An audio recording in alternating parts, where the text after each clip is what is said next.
Hey, yo, what is up, my fellow delinquents? Stop me if you heard this already, but the Nazis were socialists because, wait for it, it's in their name, National Socialist German Workers' Party. Got him! Very similar to how North Korea is a democracy due to calling itself the Democratic People's Republic of Korea, or how America is also a democracy, even though Trump and George W. Bush both lost the popular vote and still won the presidential election. You don't judge people by their actions, of course not. You go off by what they call themselves, because it's the most sound and logical way of evaluating how things work. Fucking genius, people. In all seriousness, why are there still people, mainly idiots, who call the Nazis socialists when almost every single thing they did was the most unsocialist thing you could do? Plenty of people who talk about socialism insist that it's about government control of the means of production. This couldn't be further from the truth. Socialism, including communism, is about the workers who control the means of production. Government control of the means of production can be referred to as state capitalism. With this in mind, surely people would understand that the Nazis simply lied about their economic policies and were able to get away with it since they had total control of the country. Hitler and other Nazis used left-leaning socialist rhetoric to get the working class to support them instead of the Communist and Social Democratic Party. It's paying lip service to popular policies among the people while catering to nationalism. I mean, Hitler probably didn't even know what socialism even was. He once said, "Socialism? What does socialism really mean? If people have something to eat and their pleasures, then they have their socialism." If that isn't enough to know he didn't give a shit what it meant, Hitler said this in an interview once. "Socialism is an ancient Aryan Germanic institution. Our German ancestors held certain lands in common. They cultivated the idea of the commonweal. Marxism has no right to disguise itself as socialism. Socialism, unlike Marxism, does not repudiate private property. Unlike Marxism, it involves no negation of personality, and unlike Marxism, it is patriotic. We might have called ourselves the Liberal Party. We choose to call ourselves the National Socialists.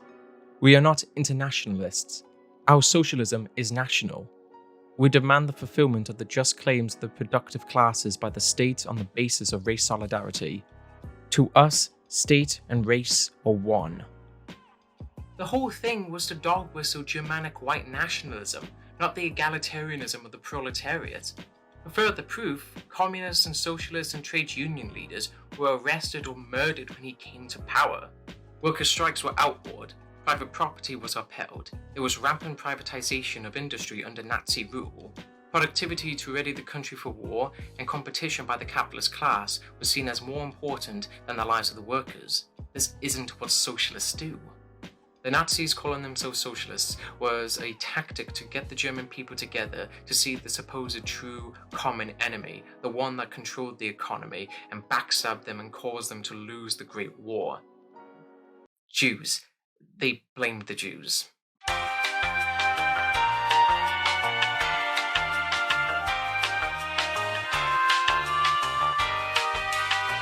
Long since the Nazis were defeated and Germany went under denazification, the idea they were socialists, which is propaganda the Nazis perpetuated, persists to this day. The reason why is to vilify leftists. Typically, leftists are supportive of various left-leaning positions like socialism and anarchism. Instead of engaging with these positions, all they can do is give bad faith arguments that leftists are really no different from the Nazis. An article titled "The Rise of Anti-Semitism on the Left" does not give any good arguments for this. It includes a guy called Kinski? Okay, this is the second person's name I cannot even pronounce. This dude who said this. "Do not forget that the Nazi Party in Germany was a party of workers. We are many times thinking about the Nazis as far right. They were also, very deeply speaking, to the left, using some leftist language." The Nazis only used leftist language to deceive the public. They still upheld capitalist interests even under their totalitarian rule. Calling the Nazis a party of workers is so deceitful when they did everything in their power to undermine the rights of the workers and subordinate their life to the Fuhrer. This article from the Washington Post doesn't care about engaging in good faith. is a mischaracterization of leftist rhetoric and downplays the great threat of anti-Semitism from the far right. The left's prime goal is dismantling capitalism, while the far right is more interested in committing genocide. Yet, the Washington Post seems more inclined to focus on the left and give leeway to fascists. I think that tagline, "Democracy dies in darkness," isn't a warning, it's a promise. The right's goal of demonizing leftism doesn't end there. Liberals are also thrown under the bus as well. Liberalism and leftism are not entirely the same. Liberals support capitalism, though both can be progressive towards social issues. Which probably explains why Carol Crowder made this video. Yes, Hitler was a liberal socialist. As though liberal socialism makes any sense. Take Jews, switch it to the wealthy. Because the Jews were the 1%. I have these numbers here. Jews in Germany made up less than 1%. They use that a lot, the 1% rhetoric. Change Germans to working class. You have an economic version of exactly the same thing. I like how he equates socialist rhetoric that discusses economic problems that the 1%, an economic class, hoard so much wealth and exploit the workers to maintain their hierarchy, to fascist rhetoric that sometimes uses socialist rhetoric in some vague gesture to dog whistle anti-Semitism. How is this remotely the same economic version? He goes on further how Bernie Sanders acts very much like Hitler, wanting the government supposedly bigger, then says Hitler was a liberal socialist because apparently liberals want the government to have more control. Ergo Hitler liberal? Never mind that he fused two incompatible positions, liberal socialism.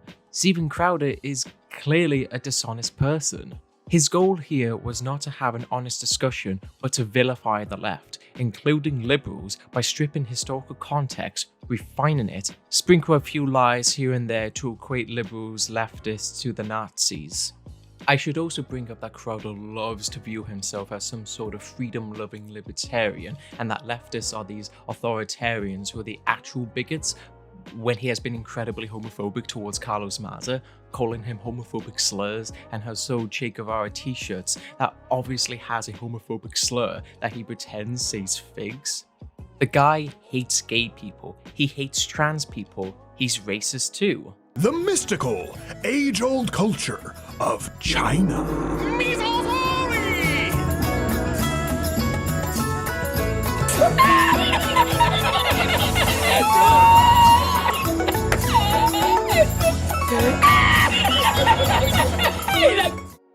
And he had a neo-Nazi host his show once, believe it or not. Okay, I was actually meant to have a clip of him actually saying that Hitler was a great leader, and, well, that video doesn't exist anymore. I mean, it's just not there anymore. But he did say that.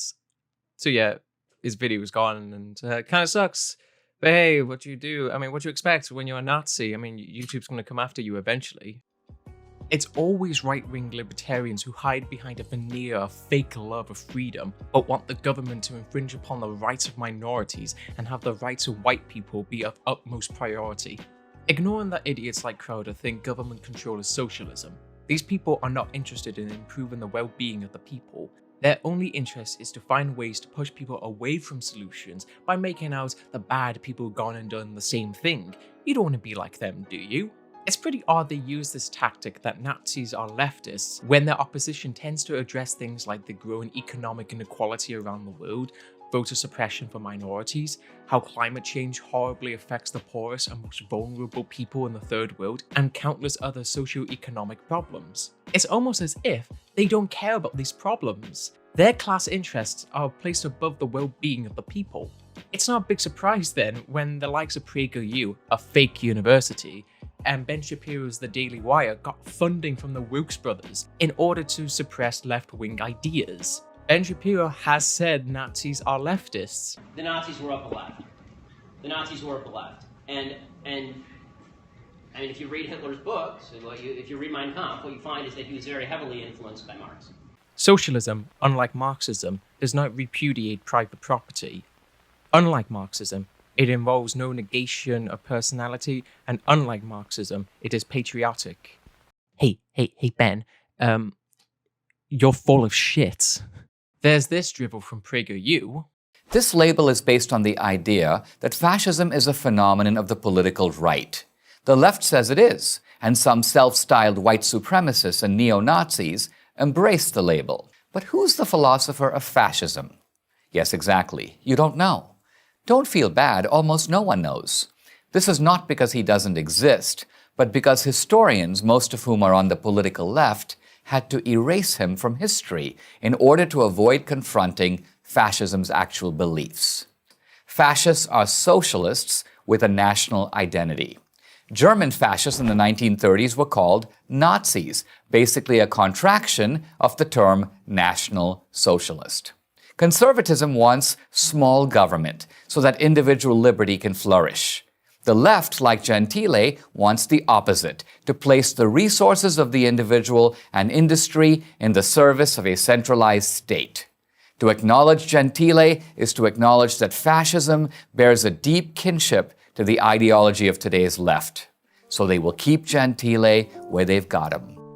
It's not a surprise to leftists that these conservatives have to strawman their opposition's arguments because they can't refute it and don't even bother to cite their sources. That's why they have to paint historians as these untrustworthy leftists because, as it so seems, whenever you engage history with evidence and a good understanding of theory, you tend to become more left-leaning because conservatives tend to reject the evidence when it doesn't align with their traditionalist worldview. There is also the disdain conservatives hold for intellectuals. The likes of Noam Chomsky and Peter Kropotkin are widely praised among intellectuals, and the likes of Ayn Rand or Stefan Molyneux, the guy who thinks he's a philosopher, are laughed at because everything they say is so unfounded and brain dead. Danish doesn't have an argument and has to rewrite history himself that fascists are leftists when, throughout their history, every fascist always allies themselves with the capitalist class. They always maintain a hierarchical system and are enemies of socialists. The Nazis killed socialists because socialism gives power back to the people. Fascism subordinates the people to serve the state and the dictator. It's always to have the people ready to die for the state as soldiers, keep their minds fixated on the idea of the eternal enemy, and keep them away from class consciousness. It's also important to note how they make out that liberals, leftists, remember they don't know the difference between the two, control the media and education and brainwash the youth to be bisexual, cultural Marxists, Nazi totalitarians, but are so emotionally weak they can be defeated. I don't think Danish or maybe Steven Crowder are fascists, though crypto-fascism is a thing.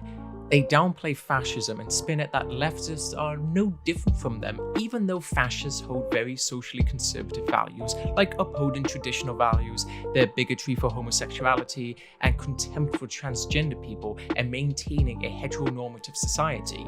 Big difference between your average moderate conservative and fascist is that fascists think trans people and gay people are degenerate and are likely to promote or enact violence to maintain the power structures. Then there is how capitalism, during an economic crisis, increasing economic inequality, allows fascism to manifest. There are fascists that throw shade at capitalism, sometimes calling themselves the third positionists due to their disdain of communism too. When they reach a high level of government power though, they immediately maintain the power structures only with more government control over the economy and purge the so-called degenerates. Do you not see how fascism and Nazism lies on the far right and not on the far left? As long as these grifters continue to get paid by billionaires to spread conservative propaganda and downplay the evils of fascism, while simultaneously making fascism more appealing when they believe people should be nationalists and spread xenophobia, they will continue to lie and place the root cause on leftists.